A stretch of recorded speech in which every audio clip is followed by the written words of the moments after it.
సలిట్ అట్లా పెట్టు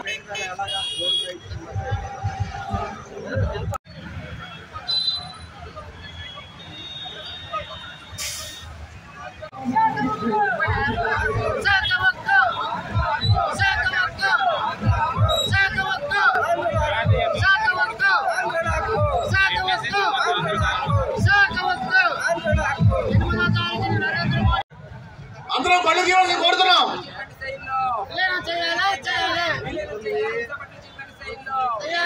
బండి తీసి సింగిల్ లైన్ లో పెట్టండి. అందరూ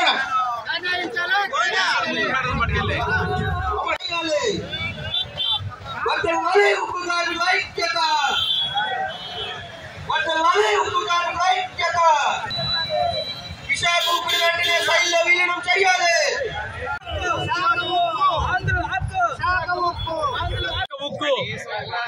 తెలుగుంటూ 1424 రోజుల నుంచి ఉద్యమం నడుస్తా ఉంది. ఎల్లుండ ఈ దేశ ప్రధాని మూడోసారి విశాఖపట్నం వచ్చేస్తా ఉన్నారు.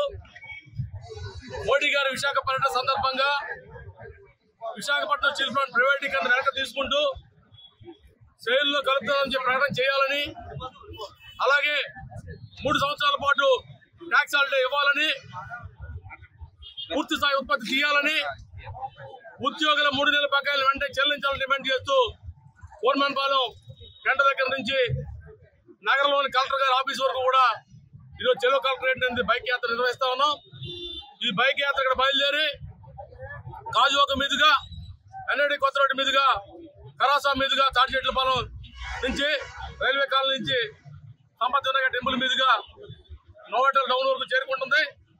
అక్కడికి వెళ్ళిన తర్వాత అక్కడి నుంచి మరలా పాదయాత్రగా అటు కేజీహెచ్ వైపు, కలెక్టరేట్ వైపు పాదయాత్రగా వెళ్లి మొత్తం కలెక్టర్ గారికి ఈ సమస్యలను వివరించబోతా ఉన్నాం.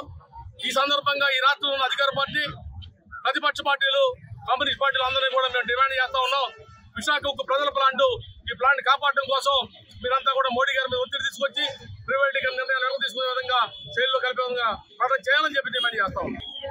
రైతుల భూమి త్యాగాలతోటి ఎంతో పోరాటం విశాఖపట్నం స్టీల్ ప్లాంట్ ని 100% అమ్ముతామని చెప్పి గత 4 సంవత్సరాల క్రితం మోడీ ప్రభుత్వం నిర్ణయం తీసుకున్న దగ్గర నుంచి విశాఖ ఉక్కు కార్మికులు, ఉద్యోగులు, మొత్తం ప్రజా సంఘాలు, నిర్వాసితులు పెద్ద ఎత్తున పోరాడుతున్నప్పటికీ ఈ రోజు కూడా స్టీల్ ప్లాంట్ ని అమ్మేయాలనే ఒక దుర్మార్గం ఉద్దేశంతో గత 3 సంవత్సరాల నుంచి కూడా ఎటువంటి సహాయం చేయకుండా, వర్కింగ్ క్యాపిటల్ ఇవ్వకుండా, రా మెటీరియల్ ఇవ్వకుండా ఈ కంపెనీ నష్టాలు పాడు చేసింది కేంద్ర ప్రభుత్వం. అయినా మేము తగ్గేది లేదు. ఎందుకంటే ఇది ప్రాణ త్యాగాలతో సాధించుకున్నాం. ఆ రోజు వచ్చింది మళ్ళీ ప్రాణ త్యాగాలతోటే మళ్ళీ స్టీల్ ప్లాంట్ కాపాడుకుంటాం. మోడీ గారికి ఓటే వినియోగిస్తున్నాం. మేము ఈ ఉద్యమం 4 సంవత్సరాలు అవుతుంది. 1425 రోజులు నుంచి చేస్తున్నాం. ఈ యొక్క 8వ తారీఖు మీరు వస్తున్నారు కాబట్టి ఈ యొక్క ఉద్యమాన్ని ఫుల్ స్టాప్ పెట్టండి. మీరు విశాఖపట్నం స్టీల్ ప్లాంట్ శైలిలో కలుపుతామని, పూర్వం వైపు తీసుకొస్తామని, వీళ్ళు మైండ్స్ కేటాయిస్తామని నిర్ణయం తీసుకున్నారో ప్రైవేటీకరణ చేస్తామని ఆ నిర్ణయం వెనక్కి తీసుకోవాలని చెప్పి ఒక ఉక్కు పోరాట కమిటీ పెద్ద ఎత్తున డిమాండ్ చేస్తుంది. ఈ ఉద్యమం అనేది ఇంకా ఉద్యమం జరుగుతుంది. మీరు 3 సార్లు వచ్చారు. విశాఖపట్నం స్టీల్ ప్లాంట్ ఎటువంటి కూడా చేయలేదు. ఈ రోజు 55,000 కోట్ల ట్యాక్సులు కట్టాం. 500 కోట్ల సిఎస్ఆర్ నిధులతో చుట్టుపక్కల ప్రాంతాలను మేము అభివృద్ధి చేశాం. ఇంకా లక్షలాది మంది ఉపాధి కలిసి విశాఖపట్నం స్టీల్ ప్లాంట్ ని మీరు కానీ దీన్ని చేస్తే ఎట్టి బస్సులో ఊరుకోము. ఈ ఉద్యమం ఇంకా ముందుకెళ్తారు. రేపు 8వ తారీఖుని ప్రకటన చేయాలి.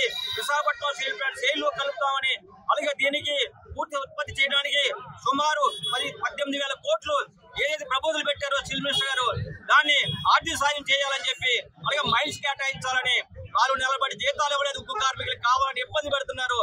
కంపెనీలో డబ్బులు ఉండి కూడా కాంట్రాక్ట్ కార్మికులు కానీ, పర్మనెంట్ ఉద్యోగులు కానీ డబ్బులు ఉన్నాయి.